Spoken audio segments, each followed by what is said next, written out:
Seeing that it's past 7 o'clock, I will call to order the Monday, November 10th Common Council meeting. We'll start off with the Pledge of Allegiance. I pledge allegiance to the flag of the United States of America and to the republic for which it stands, one nation, under God, indivisible, with liberty and justice for all.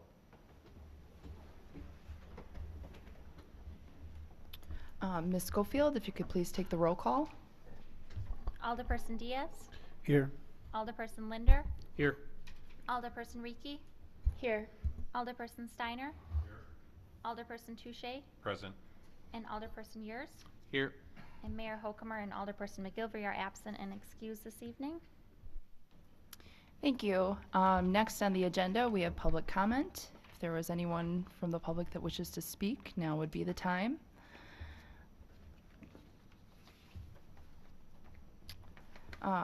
Seeing as there's no one here to comment, we will move on to approval of the minutes from the October 27th, 2014 Common Council meeting. Move approval. Okay, we have a motion by Alder Reekie and a second by Alder Yurs. Any additions or corrections? Okay, all those in favor of approving the minutes, please signify by saying aye. Aye. All those opposed? That passes unanimously. Under Mayor's business for this meeting, we do have an update on room tax expenditures from Carl Curtis, the Executive Director of the Verona Area Chamber of Commerce. Carl? Good evening, Madam President and alders. Thank you for having me here tonight. I'm very pleased to present to you the report that I present annually on how we spent the room tax funds. I have asked Bill to give you two things: a copy of the letter that I sent to the mayor and this spreadsheet that will tell you how every cent of the room tax funds were spent. And I'm not going to go through that line by line, but just give you some a brief overview and go from there, and then answer any questions you might have. First, though, because just for anybody who's new here, a brief recap of how we spend the money. We receive room tax funds every quarter in February, May, August, and November, and we spend them 1 quarter after we receive them. So for example, the payment we received in August, we will sit on, take proposals for that money, and then start spending that money in November. And that is why the report you have before you, the first quarter that we will be spending money for this report will be the August 2013 payment. The last one will be the May 2014 payment, because we began spending the May money in August through November. I'm an English major, so I don't always get the math myself, but it seems to work. Total income in terms of our room tax money to the chamber for the last year, from November 1st to October 31st, was $106,772. We divide that into 3 basic categories: general expenditures, grants, and then payroll expenditures. Some highlights of the general expenditures. Our total general expenditures were $53,568. This year we spent $8,107. If you've been to the Dane County Airport and gotten off a plane, as you go down the escalators, you may see the advertisement we did welcoming people to Verona and encouraging folks who stay at Epic to stay here in Verona as opposed to in Madison. That was probably our big new expenditure for the year. Last year, remember, we spent quite a bit of money on a billboard campaign. We spent an additional $11,686 to continue that billboard campaign this year, though we probably will not do it again next year. We didn't want to do a one-shot kind of thing and then let it drop. So we did a smaller billboard campaign this year, but we get quite a bit of buzz, especially people coming back from the Packer game. And I hear the Packers are pretty successful this year. And so they see it at the Columbus billboard. You also would spend over $3,000 on bicycling-related promotions and activities, including Ironman. That includes a Wisconsin Bicycling magazine where we had the back page ad and a center spread kind of advertorial section where we promoted bicycling in Verona. And then, of course, the Ironman activities. We do all the infrastructure there, the porta potties, those kinds of things. We set it up for the kids to do their fundraising. Then we did some general advertising. Channel 3000's weather page, there's a pencil ad advertising Verona. So if you're coming to Verona for a soccer game and you want to know what the weather's going to be like at 4 o'clock, you'll see our ad up there. We advertise in the Beloit Daily News, which goes to Northern Illinois, in their special tourism section, and a number of others, which again, I won't get into every line. Grants is the second portion of our expenditures. We gave out $33,050 in grants this year. One of our new ones we gave was $1,000 to the Blackhawk Bow Hunters to have an archery tournament in Verona. We've also gave $2,350 for concerts in the park, so we work both with private groups and the city as well. And $2,000 towards the Verona Public Library's 9/11 Remembrance exhibit. In addition to that, we gave grants to the Lacrosse Club, the Little League, Mesa Soccer, Try for Schools, and the youth hockey programs, and a couple other small ones that adds up to over $33,000. Payroll expenditures, these are things that we justify as kind of a user fee for administering this money, and we always match it up to something that we are actually doing. We don't just say, hey, we're going to use $3,000 today. We spent $17,720 in payroll expenditures. Some of the highlights of that was, as I mentioned, my time spent getting ready for Ironman. I'm basically the janitor at Ironman, and if you know that, I keep the porta potties clean and the hand washing station full and pick up all the trash and all that stuff. Plus all the planning work that goes into the Ironman, it adds up to about a week of time. We spent some time getting ready for the UGM meeting, doing signage and those kinds of things. And also, we do a lot of general preparing of mailings, giving directions to people who call, including people who don't know which Verona they're talking to. I have some funny stories from Verona, New Jersey. Any other outside inquiries, helping people find laundromats because ours is closed, helping people find campgrounds because they're visiting Verona and they want to stay at a campground. We spend quite a bit of time every week helping people with requests just like that. So in total, we figured out to about $17,720. That's a total of $106,338 in total expenditures. If you notice, that leaves us about $400 short of what we brought in. But if you remember, if you've been here for the last 2 years, we overspent the last couple of years. It's not an exact science. On the whole, we're pretty good. I think we're actually about, at this point, about $1,000 behind where we should be. But that is the sum total of the expenses and income. Are there any questions about that? Seeing no questions for Carl, did you have any further comments or additions?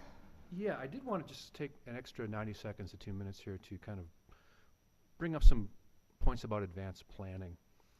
As you know, we are looking forward to one new hotel opening up next spring and two possibly, or a second one possibly 2016. Right now, just for some simple math, and some numbers I just went over, the chamber revenue from the room tax funds, we have about 140 rooms in Verona between our two hotels. Chamber revenues are roughly $110,000. With two new hotels, the room number will go to over 400 rooms in Verona, actually closer to 450. And my rough estimate, if this has the impact that opening Holiday Inn Express opened, is that will bring about $350,000 to $400,000 in room tax funds to the chamber alone. And keep in mind that we are obligated to spend those funds to promote tourism. We really can't use them for parties or our golf outing or anything like that. We are very, very deliberate, and that's why I give you this spreadsheet with every cent of how we spend that money. And my goal is to kind of get ahead of these increases with some good planning. The chamber's role everywhere in the country is to promote business and business interests. A tourism entity's role is to promote tourism. Tourism entity like a Convention and Visitors Bureau. Right now the chamber is doing both. And to quote my friend Val Steele from the Middleton Tourism Bureau, when you try to do both tourism and chamber business, you tend not to do a very good job at either one of them. With the opening of the new hotel in spring, the chamber is looking to hire a full-time tourism person so we can have that person just focus on tourism projects alone. We're still working on a job description for this person, but that person would develop events to bring people to town, recruit events, for example, go out and find conferences, conventions. I know Middleton has a knitters and crocheters group that they brought into town, and they stayed at the Middleton Hotel. Those kinds of things. And essentially focus 100% of that person's efforts on tourism, because right now we're kind of at a tipping point where I'm trying to do tourism. My assistant Molly's helped me out, but I also have a golf outing to run and the hometown holidays to plan. Sounds like the guy from The Princess Bride, my country's 500th anniversary plan, my wife to murder and gilded her frame for it. That's how I feel sometime. But so this is just food for thought. Our Republican friends in the legislature also keep threatening to change the state statute on how room tax is administered. And they went to a hearing this year and didn't get out of committee. But with new majorities, who knows? And Verona is also rich in tourism dollars due to EPIC, but kind of poor in tourism assets. We don't have a convention center. We don't have a water park. We don't have a lakefront. So there's a lot of planning to make this money, to use this money wisely and in accordance with the statute that needs to go on. So that is why we're looking maybe to hire a person when the new hotel opens up to focus solely on these issues. But more long term, I would like to plant a seed that maybe the city should consider starting its own convention and visitors bureau with $400,000 potentially in revenue every year. That's people always kind of laugh at me when I tell them giving away money is not as easy as it sounds. But you have certain ways you can use this money and many, many, many more ways you can't. And an expert in tourism would be a good addition, first to the chamber, and then maybe in the long term as a city position. And when I say that, I'm not saying that we would hire someone, you would then hire them and kind of transition that way. But as food for thought, it may be a long-term idea just to kind of plant in your brains. So that's my presentation. Does anybody have any questions about that? Oh, sorry. Go ahead, Alder Steiner. Thank you, President Bell. Mr. Curtis, are you aware that there is a Verona Area Needs Network that would like to use some of this money that you're referring to help feed some of the people in our city who need our help? Are you aware of that? Yeah, I've met with the Needs Network, and the chamber is trying to help them in any way we can. As a matter of fact, we just had our Wine and Dine fundraiser. We're giving them $2,300 from that alone. But the problem, Mr. Steiner, is that by state statute, donating money to the food pantry is not a legitimate use of room tax funds. If it was up to me, I'd give them a bunch of money, and I would not have any qualms about it. However, the state statute indicates that we have to use this for tourism and tourism-related uses, and we have some folks keeping an eye on us who are kind of sticklers for this. And while my heart is definitely with the food pantry, state statute unfortunately is not. A follow-up, please. You're going to find out that there are people working on the positioning of the VANN, and there is room in state statutes that allow up to 30% of room tax money, and it's documented in the statutes, and that will be presented in the near future. You might want to talk to a few of the ringleaders of this group, because they will be approaching us as a city. They would like to acknowledge that there is a growing need. And if you watch the news tonight, the state news, there's already 3,000 families lining up to get turkeys on the east side of Madison.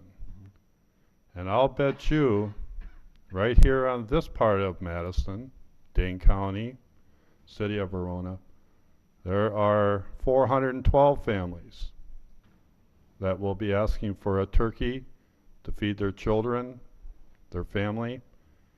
And they're already looking into this, and they've had some meetings, and I hope that you are getting involved with that. Thank you. Well, and, If- and thank you for your comments, Alder Steiner. And I do want to say that's part of the reason why Van did come to the city, is because that 30% is already included in the city's general fund. But the portion, the 70% that goes to the chamber, is statutorily required to be used for tourism uses. Yeah, I don't think anybody in Verona has read the state statute on tourism more than I have, trying to find loopholes. And I wish there was one. And if we can find one, I'm more than happy to help the food pantry out. And if someone demonstrates that to me, I'll be your biggest advocate. Unfortunately, I don't see it in the statute as I've read it probably 50 times. Any further questions for Carl? Seeing none, thank you very much for the update, Carl, and we appreciate yours as well as the staff and members of the Chamber's hard work in promoting our city here. So thank you very much for your time tonight. Thank you for having me. Next, we have the Administrator's Report. Mr. Burns? Yes, thank you. I have a couple updates this evening. First, wanted to report that last week, Thursday, the Dane County Board passed Ordinance Amendment 56 related to the 911 Center Board. That ordinance removed the 911 Center Board, eliminating the Public Safety Communications Center, established a new Dane County Public Safety Communications Department, and created a 10-member advisory commission comprised of members of emergency responders to provide advice, although places the control for the 911 Center and the Public Safety Communications under the direction of the Dane County Executive. This is something that Dane County Cities and Villages has been very involved on. The organization had called a special meeting. The organization will be meeting again for a regular membership meeting coming up next week on November 19th at noon in the city of Fitchburg at the library, and this will be one of the main items for discussion that afternoon for the Dane County Cities and Villages meeting. There was an update with additional information on the action taken by the county board that was included in the Dane County Cities and Villages weekly update that's been sent out to the members of the council. Additional information included in that update and coming up, the Wisconsin Department of Transportation has been conducting a planning and environmental linkages study related to the Beltline, looking at future of the Beltline and different alternatives and options for future improvements for the Beltline. There are a series of public informational meetings that are going to be held over the coming weeks, taking place November 11th through December 3rd. And additional information on that planning process, including the meeting times and schedule, is available on their website, which is madisonbeltline.dot.wi.gov. The city is working on its budget process. Earlier this evening, we had a committee of the whole going through a presentation of the recommended budget coming out of the Finance Committee. Two meetings that we have planned coming up are next Monday, the 17th of November at 6 p.m. There'll be a committee of the whole meeting for a working session on the budget and potential amendments. And then the following week, on November 24th at 7 p.m. as part of the regular city council meeting, there's a planned public hearing on the budget as well as potential action on the budget and the property tax levy. And then finally, just wanted to remind people that alternative side parking will begin on November 20th. And people should park during that time period on even side of the street on even days, the odd side of the street on odd days, and that's effective from 1 a.m. to 6 a.m. to allow for public works crews to be able to clear the snow once snow starts flying. With that, I'd be open for any questions. Alder Diaz? Thank you. Regarding the budget process and the amendments, since we have the due date on Friday morning, will you be able to send out any amendments you've received on Friday to the council and to the media if the media is interested? Yeah, that is the intent, that we would take any amendments that come in as of that morning. We'll go through them that day or beforehand if we receive the amendments in advance. The goal is to have that information be able to send out to the council and make available to the media and anyone else by the end of the day on Friday. Great, thanks. Okay. Seeing no further questions, on to the engineer's report. Mr. Gundlach? Thank you.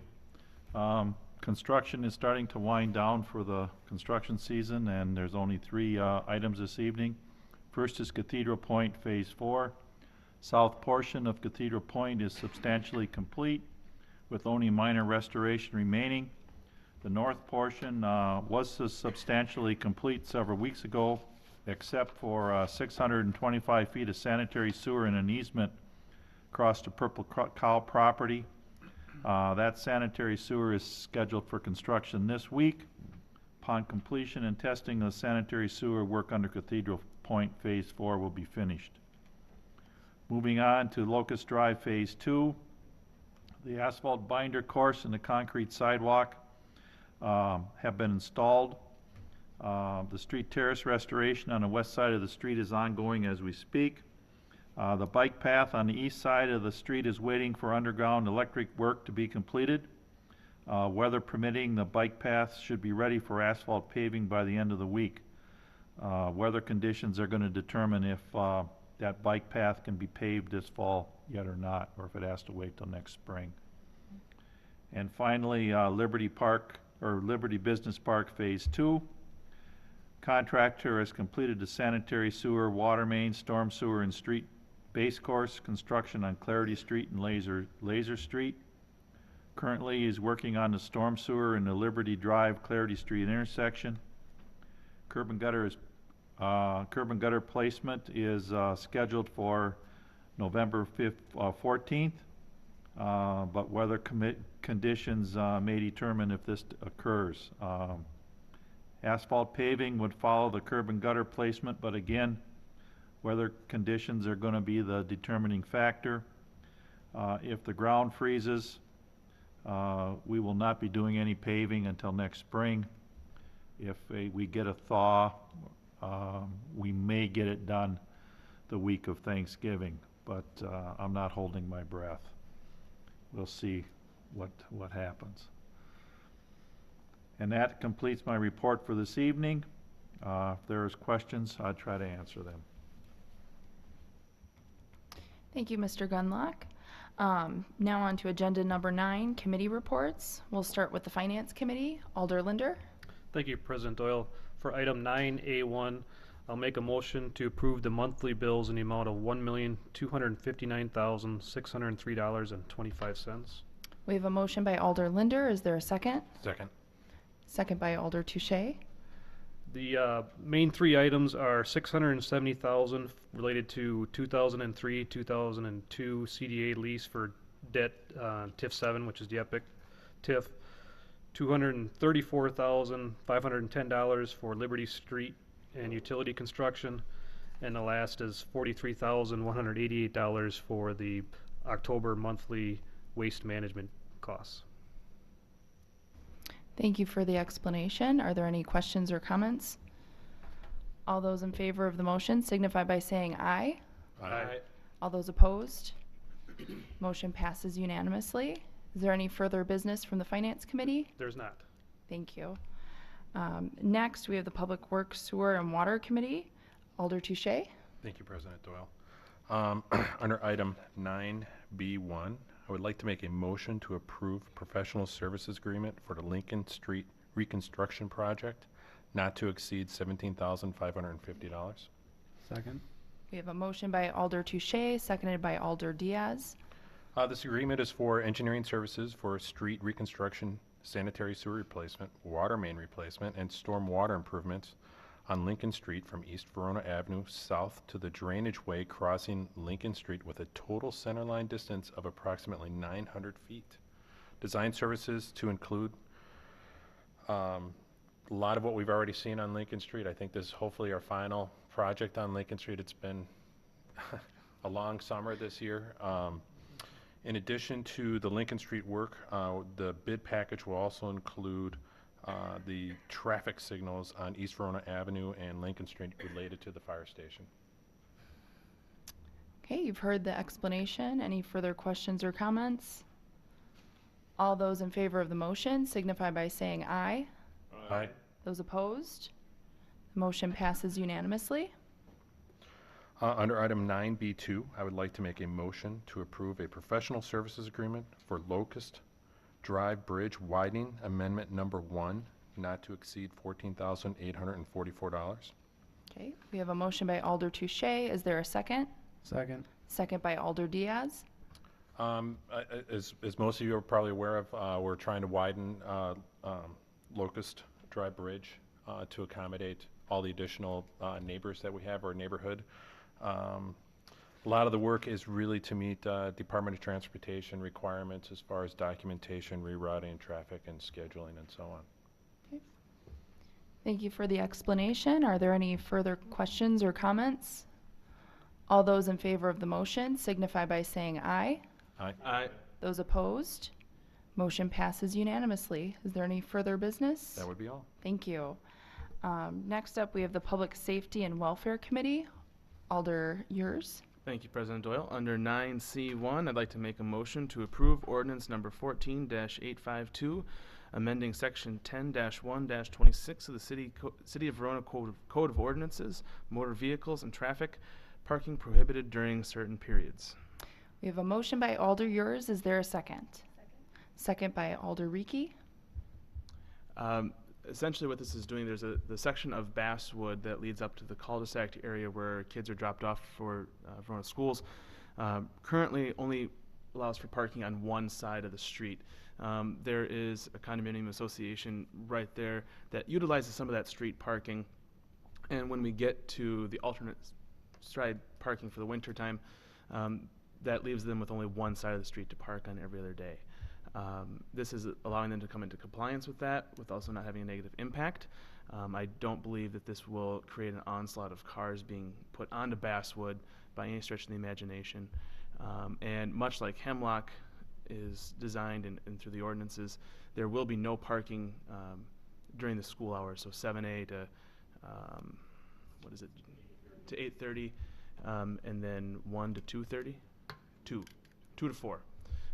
Would be the restrictions for the parking at that time. You've heard the explanation. Are there any additional questions or comments? Okay, seeing none, all those in favor of the motion signify by saying aye. Aye. All those opposed? And that motion passes unanimously. Is there any further business from Public Safety and Welfare? Nothing further. Thank you very much. Next, we have agenda item number 10, which is new business. First up is a discussion and possible action of the operator licenses. Ms. Schofield? We have 2 licenses for approval this evening from Amelia Carr at Cahoots and Casey Yeager at Vincenzo BP. Thank you. Is there a motion? Move approval. Okay, a motion by Alder Yours. Is there a second? Second. Second by Alder Touche. Any additional questions or comments on the operator licenses? Okay, seeing none, all those in favor signify by saying aye. Aye. Those opposed? And that motion passes unanimously. Are there any announcements tonight? Alder Steiner? Thank you, President Doyle. My first announcement is tomorrow's Veterans Day, and our city will be holding a ceremony down in Hometown Junction War Memorial, starting at 11 a.m. with the flag raising for all the divisions. And then people will migrate over to the Senior Center for a recognition meal, $5 cost. Call the Senior Center if you wish to participate in that. If you don't want to eat, just come a little bit after 12:30. There will be a program, and we will honor every veteran that is present. And then we take pictures and clap hands, and then we play some music and just goof around for a while. Then next week, the Verona Historical Society will meet on Wednesday the 19th at 3 p.m. at the Senior Center to continue their presentations of the country schools, and we're looking at wrapping it up and maybe doing some side venues in the near future, but that'll be on the 19th at 3 p.m. And the last announcement is, believe it or not, the Verona Area Community Theater is already selling their tickets for White Christmas. And the presentation will be in early December, the 4th through the 7th. And the 6th and the 7th are doing a dual presentation at 2 p.m. and 7 p.m. But tickets will go on sale and are on sale. And if you wish to participate in this white Christmas programming, tickets can be purchased at 845 VACT or online at vact.org. Thank you. Thank you, Alder Steiner. Alder, yours? Yeah, I would just like to piggyback on Alder Steiner's comments on Veterans Day. You know, we have an outstanding VFW post in American Legion here in Verona, and maybe you should take time tomorrow, do a little research on what they do. You know, my life was impacted greatly by some of the things they did at a young age. They sent me to Badger Boys State the summer before my senior year of high school, as they do every year for Verona high school students, and they do a lot of other really good programming here in Verona, and check it out and maybe see how you can help. Thank you, Alder yours. Any additional announcements? Okay, unless there is any further business for the council, a motion to adjourn would be in order. Okay, we have a motion by Alder Touche and a second by Alder yours. All those in favor of adjournment signify by saying aye. Aye. And we are adjourned. Thank you for your time.